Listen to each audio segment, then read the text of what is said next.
पूर्णिमा का दिन था। वही दिवस है जिस दिन हमारे बाल कृष्ण प्रभु गोपियों के साथ, किशोरी जी के साथ रास विहार कर रहे हैं। मानो ठाकुर जी ने शरद पूर्णिमा को इसीलिए चुना कृष्ण अवतार में, क्योंकि इसी दिन प्रथम बार श्री रामभद्र जी का मिलन हुआ है किशोरी जी के साथ। शरद पूर्णिमा की मंगल दिवस के दिन ही राम जी मिले हैं सीता जी से।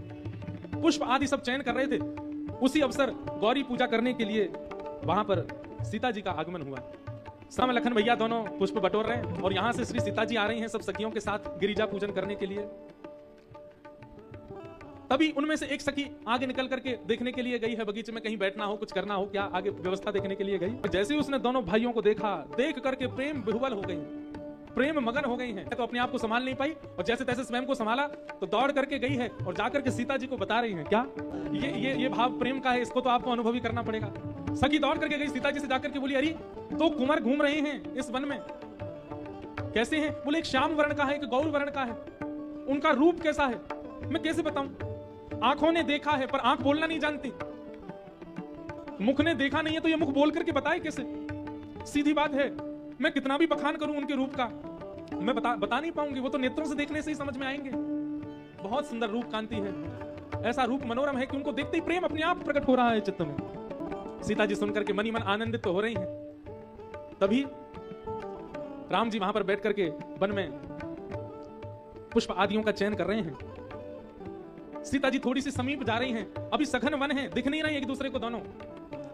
तभी रामभद्र यहाँ पुष्प आदि तोड़ रहे थे, कुछ गुरुदेव की पूजा की सामग्री इकट्ठी कर रहे थे। तभी कंकनियों की आवाज सुनकर के, सुंदर पायल की झनकार सुनकर के राम जी लक्ष्मण से कहते हैं, लक्ष्मण इस बार सुनाई दिया? तुमको कुछ सुनाई दिया? मैंने किंकिनियों की आवाज बहुत सुनी, नूपुरों की आवाज सुनी, पर ऐसी आवाज कभी नहीं सुनी। देखो, राम जी के रूप को सखी ने देखा और सखी ने रूप का जाकर के वर्णन किया, तब जाकर के सीता जी के चित्त में प्रेम प्रकट हुआ।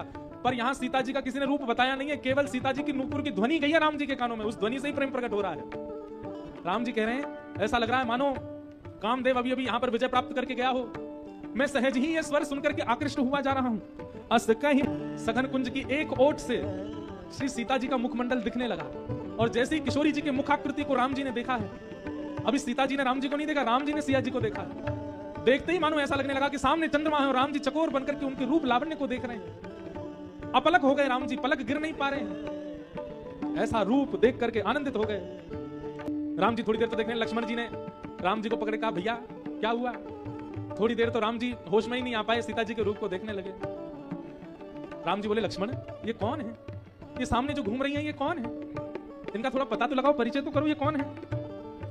लक्ष्मण जी ने बताया, बोले निश्चित ही विदेहराज जनक जी की पुत्री सीता जी हैं, शायद यहाँ देवी पूजा करने के लिए आई हैं, वही हैं। सीता जी के रूप को देख करके हमारे रामभद्र जी कितनी सुंदर बात कह रहे हैं, कैसे सीधे, कैसे सरल, कैसे सहज हैं राम जी। लक्ष्मण जी से क्या कह रहे हैं, जबकि लक्ष्मण जी छोटे भैया हैं। बड़े भैया को कई बार अपने मन की बात कहने में थोड़ा संकोच होता है, पर राम जी को संकोच नहीं हो रहा। लक्ष्मण जी से क्या कह रहे हैं, लक्ष्मण मेरी एक बात सुन। राम जी कह रहे हैं, लक्ष्मण मैं एक बात कहूं तुमसे। बोले बताओ भैया क्या बात है? मैंने सपने में भी कभी परिस्त्री का दर्शन नहीं किया, ये रघुवंशियों का स्वरूप है, हम कभी परदारा पर स्त्री की ओर दृष्टि नहीं डालते। पर लक्ष्मण पता नहीं इनका रूप देख करके मैं क्यों इनकी तरफ खिंचा चला जा रहा हूं। अब बताओ, ये बात बड़े भैया को छोटे भैया से कहनी चाहिए, पर राम जी इतने भोले हैं, अपने मन की सारी बात बता रहे। मैं इनके रूप को देख करके थक नहीं रहा हूं, पर स्त्री का कभी स्वप्न में भी दर्शन नहीं किया है, पर इनमें कोई तो बात है लक्ष्मण, पता नहीं क्यों मैं इनकी ओर खिंचा चला जा रहा हूं। लक्ष्मण लताओं से जब अब सीता जी ने देखा है, किशोरी जी देख करके श्याम गौर वर्ण के दोनों भैया श्याम रूप के राम जी को देख करके प्रेम विवश हो गए। सीता जी भी मुस्कुरा गई हैं, राम जी भी उनके रूप को देख रहे हैं। आहा, और अब जो हुआ उसने तो हमारे मन को भी छीन लिया। क्या? तभी ठाकुर जी को एक मोर पिच्छ दिखाई दिया और प्रभु श्री राम पता नहीं क्यों सहज ही चलते गए और मोर पिच्छ के उस भाग को उठा करके अपनी बेणी में ठाकुर जी ने धारण किया है। रामभद्र ने आज मोर पंख धारण किया।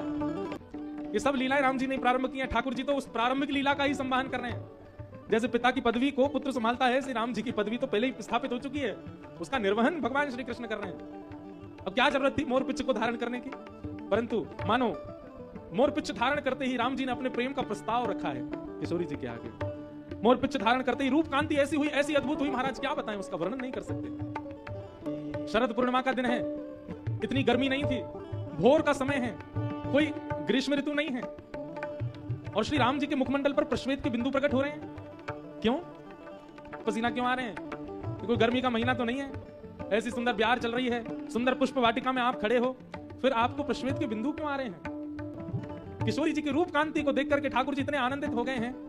कहां आज तक ऐसा रूप देखा नहीं, पहली बार किसी नारी को नेत्र भर के देखा है राम जी ने, इसलिए पसीना आ रहे हैं राम जी के मुखमंडल पर। सब सखियां इस रूप की बलैया ले रही हैं, सीता जी इस रूप के दर्शन करके आनंदित हो रहे हैं। पर पूरी रात राम जी को नींद ही नहीं आई, और राम जी चंद्रमा को देख करके कह रहे हैं तुम क्या अपने ऊपर अभिमान करते हो? सीता जी का देखा रूप, देखा तुमने सिया जी का? अरे कौन कहता है तुम बहुत सुंदर हो? आज हमने देखा किशोरी जी को। हाँ हाँ, सिया जी का मुख देखा चंद्रमा तूने, कैसी सुंदर है। राम जी रात भर श्री जी के रूप का ही चिंतन कर रहे हैं, और श्री जी के रूप का चिंतन करके आनंदित हो रहे हैं। रात भर राम जी सोए नहीं, सिया जी की याद आ रही है बस, हमारी जानकी जी के चित्त में।